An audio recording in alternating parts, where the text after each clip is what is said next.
out. Definitely circle Hempstead on the schedule. Mike check 1, 2. You already know. RealChampTalk podcast, episode 4. Back again with another one. Best basketball talk going down. Talk about real authentic stuff, real killers out there who have either done it already or still doing it. Today's guest, before I get on to what he does on the court, off the court, one of the most humble, nice, genuine guys that I know on the come up. So that's off the court. That's what he is. On the court. Run down a little bit of his history. Started off Hempstead High School. Definitely got a chip. I remember that. Coming back.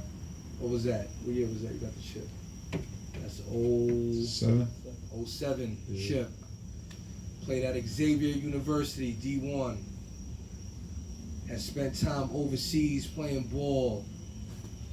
Fried up the D-League. Has been around all tough tournaments, Dykeman, Gersh, everywhere. Dallas Mavericks has picked him up. He is a professional killer. Tu Holloway in the building. Welcome, my brother. Thanks for pulling up, man. So we're going to get right into it, man. Let's start out. Tell us how you first started playing ball and speak on like what players influenced your game early on as you watching basketball. Well, I first started from my dad, when I was a kid, giving me the ball, basically making me fall in love with the game. He exposed me to so much on the court that I just became a big fan of basketball. Not only just basketball, all sports. Right. I played football as a kid, baseball. I was real active. So you was an overall athlete. Yeah, I played everything, growing up, running around. But my dad, before I could walk, having little Fisher Price baskets in the house, having hoops behind the door, things like that made me fall in love with the game.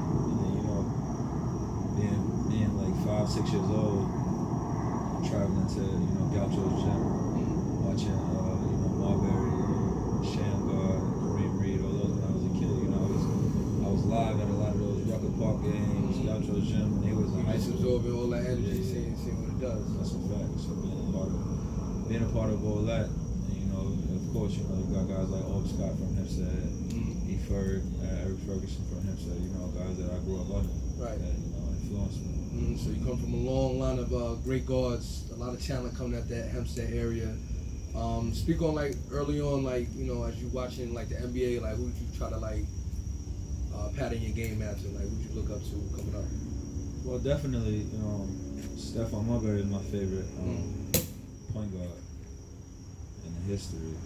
Of basketball. Starbury was just because of his, being a New York kid, I seen him firsthand. Like I said, I remember seeing him, in 1994, 95, me literally early being on. 4 or 5 years old, 6 Right. years old. I remember one time I probably was like 8 years old. My dad took me out to Gaucho's gym. I just remember seeing Steph with some all white, low Air Force Ones on. He had the big CLK parked in front of the joint, in front of Gaucho's gym. So I'm a little kid, and I'm like, right. damn, this is what it's like. Yeah, I probably was 8 years, that's memories that I never forget. So, right. Seeing my dad was living in Atlanta. So, me going down to Atlanta a lot, seeing him at Georgia Tech, watching them. Then remember taking the train from, I lived in, in Hempstead, so we'll take the train from Hempstead, from Mineola to New York City, Penn Station, take a taxi to Port Authority to go to the bus. We take the Greyhound from Port Authority to Jersey to the Meadowlands, so, I follow him. Yeah, the pops had you out there seeing the big dog games. Firsthand, Big dog games, big boy action out there, man. Exactly. So talk about a little bit, you come up playing ball, like when did you, like what age did you kind of like, just start clicking in your mind like, yo, this is going to be my sport right here? Probably when I was 14, because I played football from I was 5. Like, although I played football, basketball, and baseball, I played football up until I was 14. Right. When I went to St. Benedict's Prep School, when I was 14, they didn't have a football team. Right. So at that point, I already knew, like, I'm a hooper. Like, this is what I'm going to do. So I did that at the age 14. All right, so early on at Hempstead, what age did you kind of just like burst onto the scene and like really start making like a name for like when did your name like really start ringing out, like what year of high school? feel like I always, if you ask me, I feel like I always been relevant because even as a kid, you know, I played traveling basketball, so I was always on the scene. Right. So I could just say, you know, amongst my peers, like, you know, I always went hard, even as a kid. Like, I was always like one of the better kids. I'm not gonna say I was the best one, but I always was one of the better kids since we were little boys. Right. As far as, you know, in all sports. So I can say I've been consistent. Right. So early on, like traveling and playing against these, you know, kids from other places, that's kind of like honing your game. Yeah. And you kind of like came back and played like in Long Island. How was it like? It was kind of discouraging coming back playing in Long Island because it was times where I'd go nationally and somebody would give me a hard time. Right. You know, somebody I matched up with gave me a hard time. So when I came back home and I killed, I didn't have satisfaction because I know like it's a lot more out there. Right. So that made me humble. So I come home and I would do what I'm supposed to do. Like if I'm playing against somebody or more superior, then I got to do my thing because I'm supposed to. But but it was humbling at the same time because I know like, all right, today you here, but next week when you in Houston or when you in Cali, like, or you in Florida, like it's gonna get real again. So basketball was always a humbling sport though. Right. So talk about early on those matchups in high schools. Like who was the teams that would kind of give you like a good like run for your money? Like what's like some of your like earliest memories of like tough battles that like stand out to you? Well, I only played high school basketball one year. You know, I only played the year when I was at Hempstead. So I know, you know, like the Union Dubs, the Bullwins, Union Dub, Bullwin. Who else could we say? You know. Yeah. Yeah, but that was really it for real. They were good then. So your only year at Hempstead, you out there, you dogging dudes. I remember getting a phone call, you know what I'm saying, from dudes around the way. They're like, yo, y'all come check this kid out from Hempstead. He's getting busy. So I remember coming to the championship game when y'all played Baldwin. And I'm just seeing you out there dancing and getting busy. So in high school, early on, you had to be watching somebody because you be like posting these dudes up and backing dudes down. What guard was you watching? You had to get that from somewhere, bro. As well early on. You know, to be honest, I'm a football player at heart. Right. So I take pride in, like, I always did wild push-ups as a kid. Right. So I take pride in using muscle when I play. I feel like that's how I impose my will on the basketball court. Right. But I'm a big Kobe Bryant fan also. See, I knew it had to come from somewhere, bro. Yeah, you know, like how was this guard just getting to where he want and just like backing him down, getting to the sweet spot and just like turning and fading on cats? I'm like, he had to get that from somewhere. Yeah, I'm a big Kobe fan, so you know Kobe took that from Mike. Of course, you can't be a hooper and not be a Michael Jordan fan. That's the greatest player. So I watched them. Like I watch, like I admire how they could not get tired, back somebody down 2 or 3 times, shoot a fadeaway. Like that's a lot easier than splitting the ball screen, doing another move, getting to the rack. If you could just get 2 dribbles, get to the spot you want. That's like, you know, that you could do that a lot rather than moving. You're not exerting energy like that. Right. So early on, you have success at high school. You win the chip. Talk about going into that summer. But I want to get you like playing in like tournaments like IS8 and stuff like that. Playing tournaments in the city. Talk about that toughness and how that got you better. Yeah, I always played in New York City. Like I said, my dad always kept me out there. So even like, you know, I was 10 years old playing with the New York City Panthers or playing with the Gauchos or something like that ever since I was a little boy. Right. So playing in the city was second nature. Like the first time I played in IS8, I was 12 years old. We was playing 15 and under. Right. You know, so that I was always used to playing in the city my entire life. So, you know, getting into high school was just because like we're from New York. Long Island it's a basketball place, but it's not the cream of the crop of basketball. Absolutely. You know, we lacrosse, football, other things like that. So if you want to be somebody in New York, you got to go to New York City and play against those other kids. That's what the top players in the country. Right. So I was always on that scene. Now, did you carry a chip on your shoulder? Because I know early on for me, like when I played out in the city, you know, we was kind of perceived as, y'all from Long Island, y'all kind of soft. Did you play with like that chip on your shoulder, like, yo, I'm here? I was even more of a gorilla playing out there because I know that's the first thing they think. Like, oh, y'all from Long Island, like, and then you'll see like, nah, whoever's elite from Long Island, we could play. We just as good as the most elite player from New York City. Right. So if you ever look at the history of who's the best player, like, you know, the way I see it, like, you know, you look at guys like Tobias. Like when Tobias was in high school, he was as good as the best New York City player. When Danny Green was in high school, AJ Price was in high school, Jason Frazier was in high school. Those elite kids were just as good as the best New York. So that's how I see it. When I was out there, like, yeah, I'm from the island, but y'all know what's up. Right. So, finish up your Hempstead year, and now you only play 1 year, so now you transfer over to a new situation. Talk about that experience of transferring to the next school. Yeah, it was, you know, I went to 5 high schools. You know, I went to 5 high schools in 3 different states.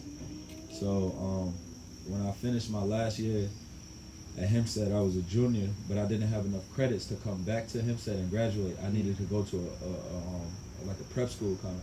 Right. So I went to Harmony Community School in Cincinnati, Ohio. And it gave me an opportunity to get the ACT score that I needed, because I had never taken the ACT test or the SAT test in New York. Right. So in Ohio, it was a charter school that was known for sending guys D1. Right. So the coach called me. He was like, "Yo, we specialize in kids like you. We got everything you need here." Give you like extra special attention, taking those everything prep courses and all exactly. that like drill it into you. Yeah, So like this is what we do. Like we take kids like you and we send you out D1. Right. So it was a no-brainer. So, you know, I had to go there. I went like September 2007, I think it was. Yeah, September 2007, and it was it was a good year for me. Right. So talk about that adjustment of, you know, playing at Hempstead and playing against that competition at a prep level. Talk about, you know, the details of like getting your work done. Was it like a strict prep school, like when they were on your case, where you got like? It was not real school kind of, but it was different because, you know, at this point I had just turned 18.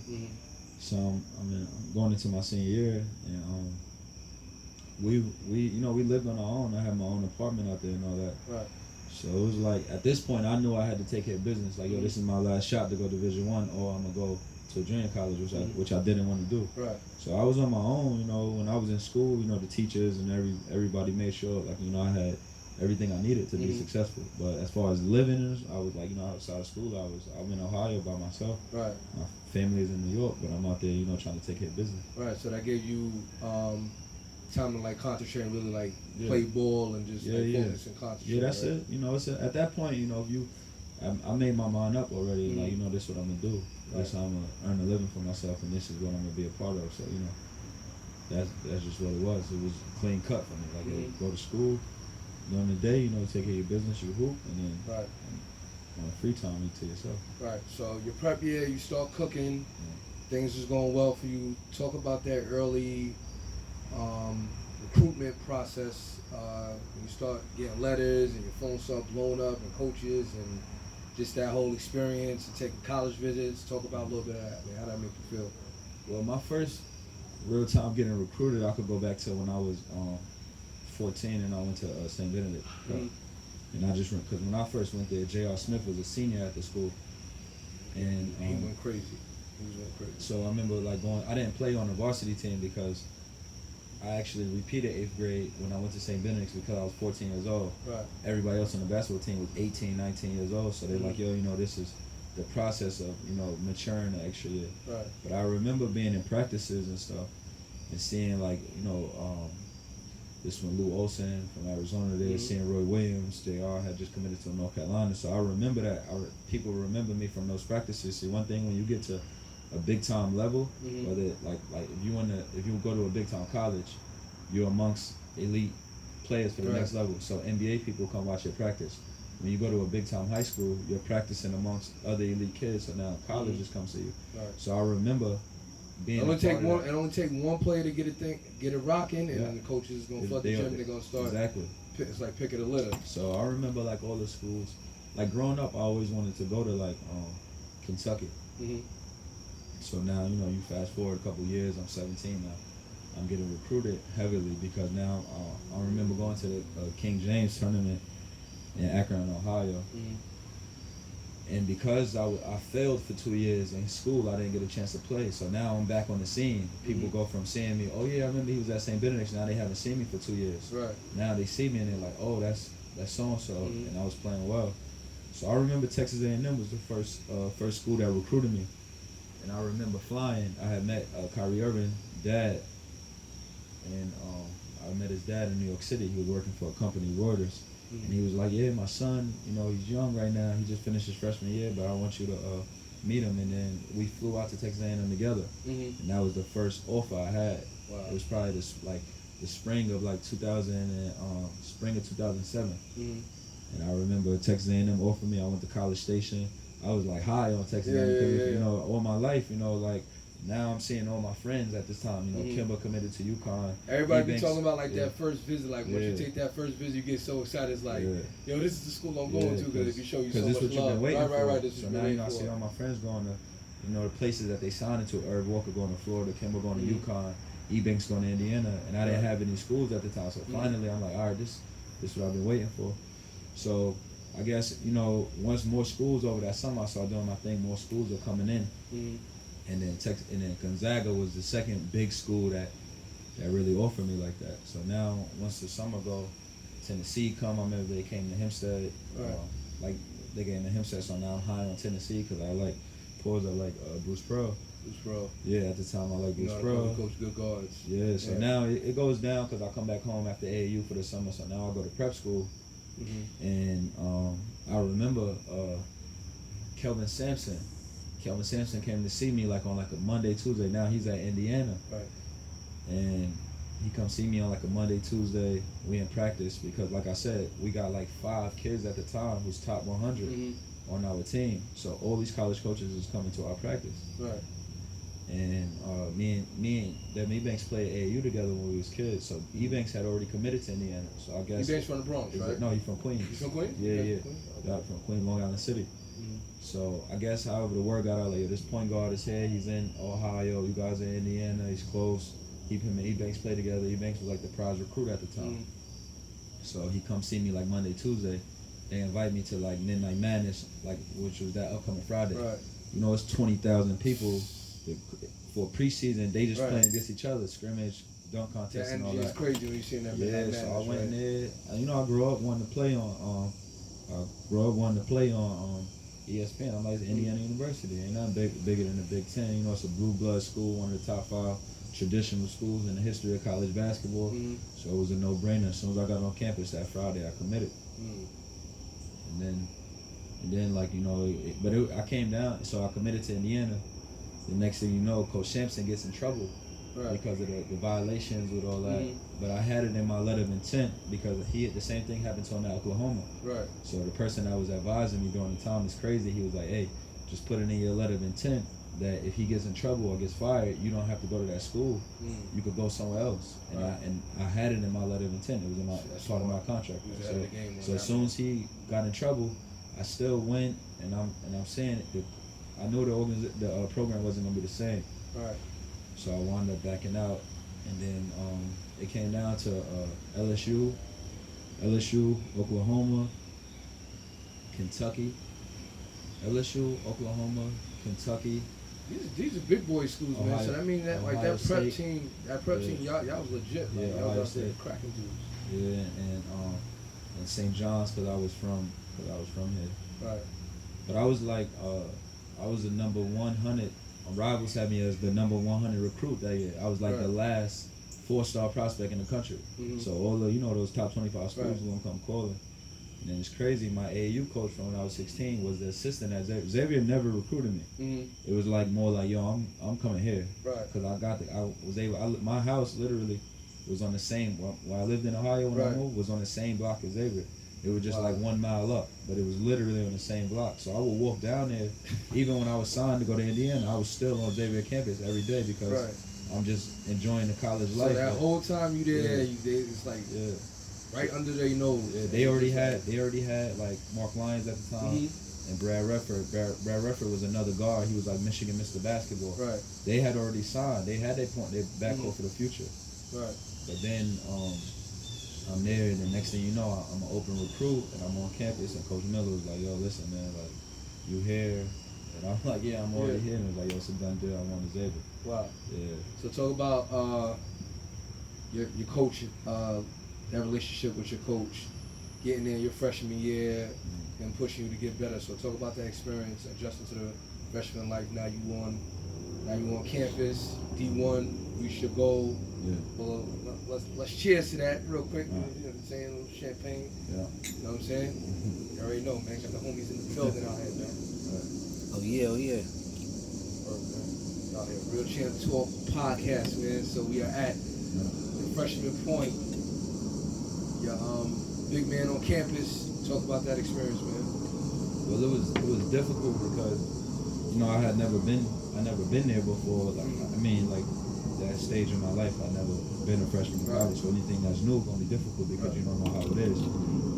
So just the whole adjusting was difficult because you're unsure of yourself. And forget the basketball. It was just the transition of college. You know, your time is always consumed. Right. As far as going to summer classes, lifting weights, you know, the conditioning, the preseason conditioning, waking up. You don't live the normal, like the college life where, you know, what I'm saying, kids is chilling in they, you know, dorm room, taking naps, playing video games. Like, you got a strict schedule, you on it. It's almost like learning how to play basketball. You know, you got the special kids that's one and dones, that's just getting the basketball, and the coach just telling them to go ahead. That wasn't my case. You know, playing for Sean Miller, you know, one of the best point guards, you know, in the history of Pittsburgh University, like all-time assist leader, and he was trying to. He did a good job of teaching me the game that 1 year that I played for him, but it was just different because I was used to scoring. I only averaged 5 points as a freshman. Yeah. And I played 20 minutes. I started half the season. Right. Because you want you to distribute, play in college, you got to get the ball. But then I was just learning, you know, I'm a freshman, you know, I'm 19.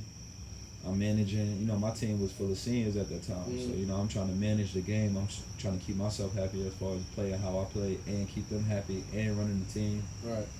It was just difficult at first, but, you know, like I said, it was the first time doing it. And through, like, as the season went on, I kind of understood my role. I didn't know, like, what expectations. I didn't know what they expected. Right. Talk about some of those battles in practice as a freshman, like playing for your respect, playing, you know what I'm saying, as you said, you got a team full of seniors, and, you know, dudes they try to use their experience on you, you know what I'm saying, gain advantage. But talk about those battles with something like your senior teammates, like how they got you, like, ready. Yeah, more so than anything, you can lack talent. It's okay to lack talent, but you could never lack heart. So that's one thing, like, they knew, like, yeah, Tu ain't that good yet, or they didn't even know if I was eventually going to be that good, but they knew, like, we know we could go to war with him because it was games that year. Backing down. Exactly. Like, I remember one of my first couple games, I played with a broke foot in Puerto Rico. It was like around Thanksgiving time in my freshman year. We beat Memphis on ESPN in the Puerto Rican shootout. I had like 15 points. Something. So, but we didn't know. It was just I didn't know that. I just had a lot of pain. So from that point on, they knew, like, okay, like, we could go to war with him. Like he's tough. He's young, but he's tough. So that's the main thing when you're a part of anything. As long as you're hard in it, as long as you're not backing down, you can have room for failure through the lack of talent or something like that. But your heart has to be in it. They got to know. When you're a part of a team or something, they got to know that they could go to war with you, and that's what I brought to the table at that point in my career. Right. So you get the big respect from your teammates. You go on into your sophomore season. Talk about, like, the hours you put into getting better, going into, like, you know what I'm saying, like, each summer of your college career. Like, talk a little bit about that, like the amount of work you got to put in during the summer to, like, get better. Yeah, that's all I did. I remember. I came home that summer maybe for like a week out the whole summer. That was it. Because I knew I was better than how I played. You know, I averaged 5 points. I never averaged 5 points nowhere in my life. Like, I know, like, because I seen other guys, so I feel like I was better than have success before. So that gave me confidence, like, man, if he do it, I can do it. Right. So basically, that summer I locked in. You know, I literally took like 1,000 jump shots, 1,500. That's probably the most I ever shot in a day. Probably was like 1,500. Literally, like, these was my summer days. I might have one summer class, but at night I was locked in. Like, literally, locked in 500 jump shots, 800 jump shots, and I had it all documented. I had a rebounder with me. We had the gun. We had just we got 20 from these mid range, like 7 spots, 20. From 7 spots. 63s from this place. We literally would have a notepad and wrote down everything we did. So I look at the end of the summer. I'm in the gym, I took 25,000 shots this summer, and I seen Gilbert Arenas do it. I seen Gilbert Arenas, like he had like 30 days. He wanted to shoot like 50,000 shots. Right. And people always hear it like, I shoot 500 a day. Like I literally did this. I know the blueprint to doing burning, that. Yeah, like getting them up, firing them up. Yeah, I know that, and it's I had to break it down like in the morning. Like I got a class after this. We gonna get 300 right now. Tonight, we gonna get another 600. Right. We're gonna get 500. So that was basically it. Cause I knew like coming in, I had like 2 guys that was stepping up, and they wanted them spots. Right. So I knew. Over the summer, I was locked in. I was ready to go as far as I was lifting. I was on the basketball court every day. Right. So talk about that sophomore season. How did you finish up? And I know that all that groundwork. I know that you started seeing results. Yeah. So that sophomore year came around, and I averaged 12. So I go from 5 as a freshman to 12. Progression. I was the only guy on the team that started every game. I averaged 12 and 4 as a sophomore, and this was only taking 8 shots a game, 9 shots a game, because that year we had Jordan Crawford. Crawford averaged 20. Right. So my job was basically to feed him the rock and run the team, the shooter, play defense, right? Yeah. So it paid off because but more so, you could have I had the mechanics to shoot the ball, but when you just seeing the ball go through the rim so much, it gives you confidence that you don't expect to miss. Absolutely. So that's where it was at for me. Like I needed to give myself the confidence. So that's what being in the gym every summer. Like it wasn't like I was, because it's like you get to a point where you are who you are. Sometimes like you can get a little stronger, you can improve your handle a little bit, but you got to do things to stay, to stay confident. So that's where it was at that year. Just the confidence of being in the gym, of knowing like, and then in my mind. Like, as an athlete, we talk to each other. We talk to ourselves all the time. So in my mind, like, while the game going on, I'm like, boy, you been conversations like, with boy, yourself, you been here. Like, ain't nobody been in the gym more than you. Like, you ain't supposed to miss right now. So little things like that give you the confidence. Right. So that sophomore year, you playing in the Tuck Conference. Talk about some of the arenas you played in that gave you like, the heckling fans. Talk about some of those teams, places that you traveled to that was like, oh man, like this atmosphere is lit. In our conference, I would say Dayton Flyers. It's like 15,000 people. Like all you hear, like the crowd, go Dayton Flyers. Like I remember being a freshman, not even being able to get the ball up the court because I'm already nervous. They had guards pressuring, and that's when it was like, oh, this is college. Yeah, my first college road game was in Rhode Island. My conference road game was in Rhode Island. We played against Kahim, Kahim C. Right, about Hempstead. And I remember somebody on their team catching an alley, and then you just hearing the crowd roar. Like at that time, I'm young, I ain't never played anything like this. So that was the first time. Like some of them crowds is difficult. We could never win really at UNC Charlotte.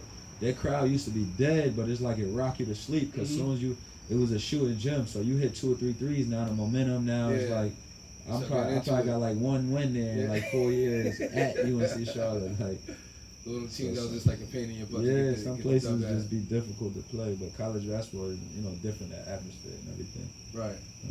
So sophomore year, you finish up, you get 12. So now we start getting into your junior season.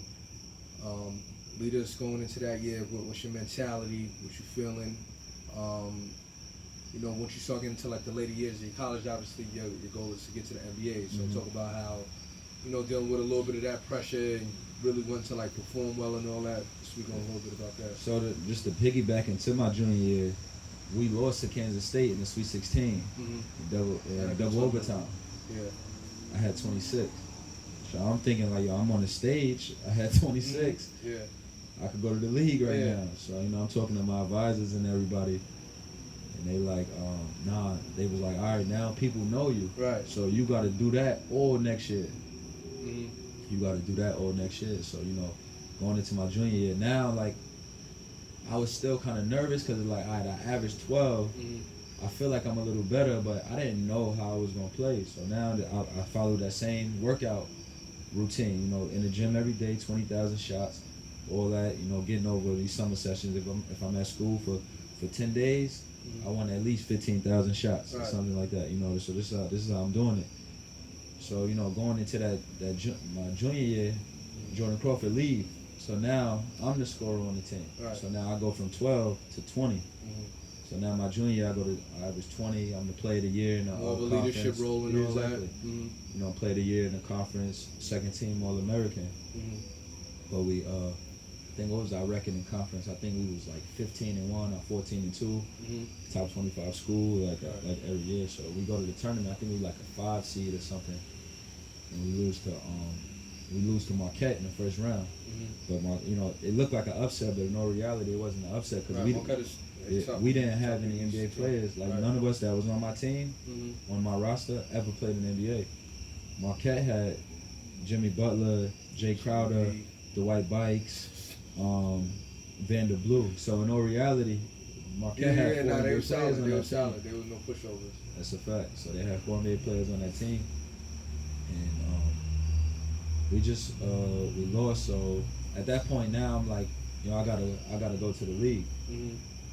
But I know how it works because for one, a lot of guys make the NBA simply off of the NCAA tournament. Right. If I would have won 2 or 3 games, get high, get your name out there, and it's you know, it would have been definitely been a short shot. A lot of guys get in just based off that momentum. Yeah, you know, you hide, everybody saying your name. So basically, I wound up coming back to school because it was a lot. It was a lot that, for one, I'm always confident in myself, mm-hmm. but I'm also logical. Right. So during that off season, you know, everybody was saying like, yeah, you should go because these people are talking about you. Right. That you should go. But that upcoming year, I knew that everyone was telling me like, yo, it's gonna be a lockout. Mm-hmm. They said like, this is the things that I was weighing in. Coming off averaging 20, second team All-American. Everybody was calling me the A10, like, yo, this is the new Jameer Nelson. Right. So they said, you're an All-American this year.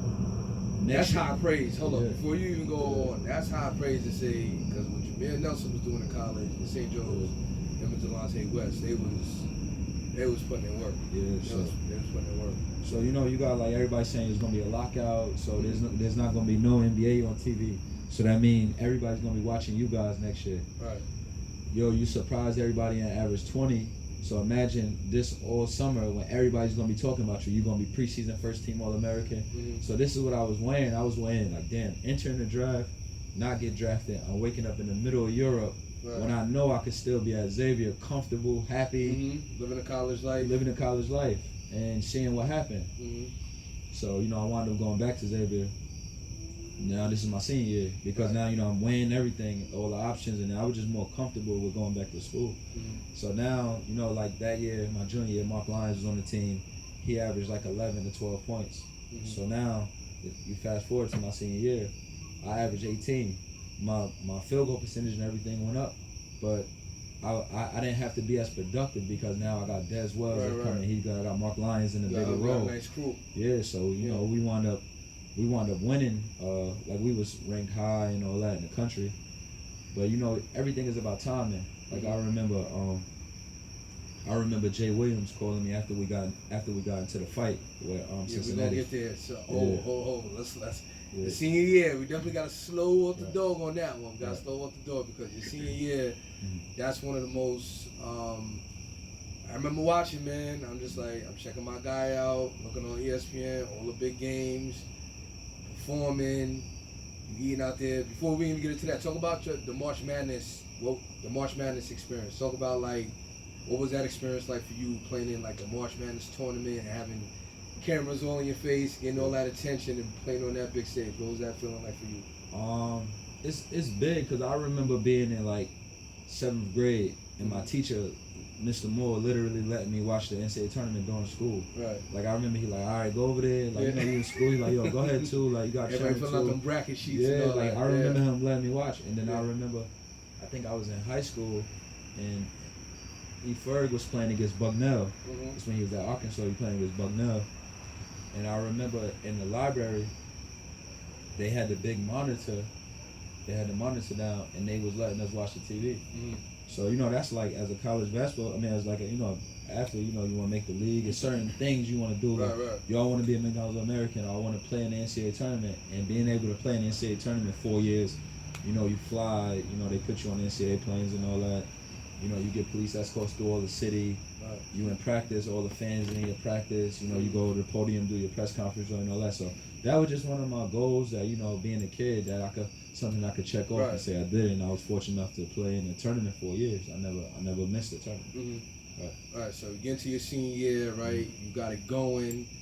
Definitely, in my opinion, I could be a little biased because you know what I'm saying, from Long Island, but I'm like, yo, you definitely one of the best guards in college, like hands down, bro. Like performing, you on the scene. We get to the Cincinnati game. Now, obviously, that's a speak on the rivalry. Just those two teams being so close, and you know, you hear about like the summer battles and you know all of that going on. So talk about a little bit of the history of that rivalry.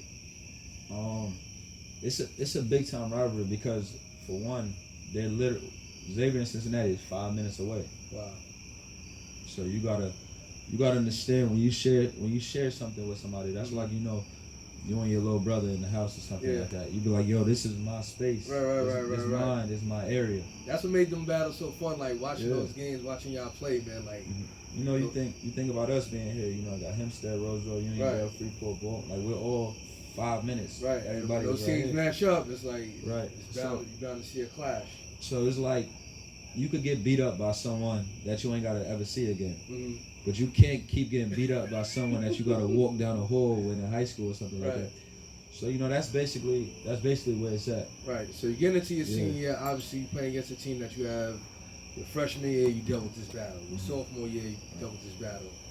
Junior year, you dealt with it. Now senior, you know, you guys, your school probably is kind of starting to rise a little above them now, and they probably feeling like, yo, y'all getting more shine in them. So talk about that game, the infamous game, y'all battling, right?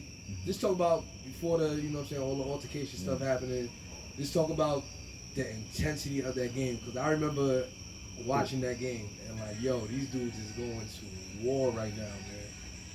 Talk about what you remember about the intensity of that game, man. Yeah, well, you know, it's a lot misunderstood. So, like, you know, I don't always like to elaborate on it. Right. Because it's just too misunderstood and too much dynamics for people to really understand. Right. But for one, don't get it twisted. I'm a New York guy. I like Cincinnati because of way back when Kenny Satterfield played for Cincinnati. They wore Jordans. They was just it was clean out there. Lit. A lot of dudes. Yeah, they were just one of the Mark most lit things around. Kenyon Martin, all them out there. So I always, it's like Cincinnati recruited me. Like, you understand? Like, I lived in Cincinnati. Cincinnati recruited me. Right. So I could go back to the game, like, you know, just a lot of talk, like, you know, this is what's going on, that's what's going on. And for one, I could always say things got misunderstood because literally we see each other in the summertime.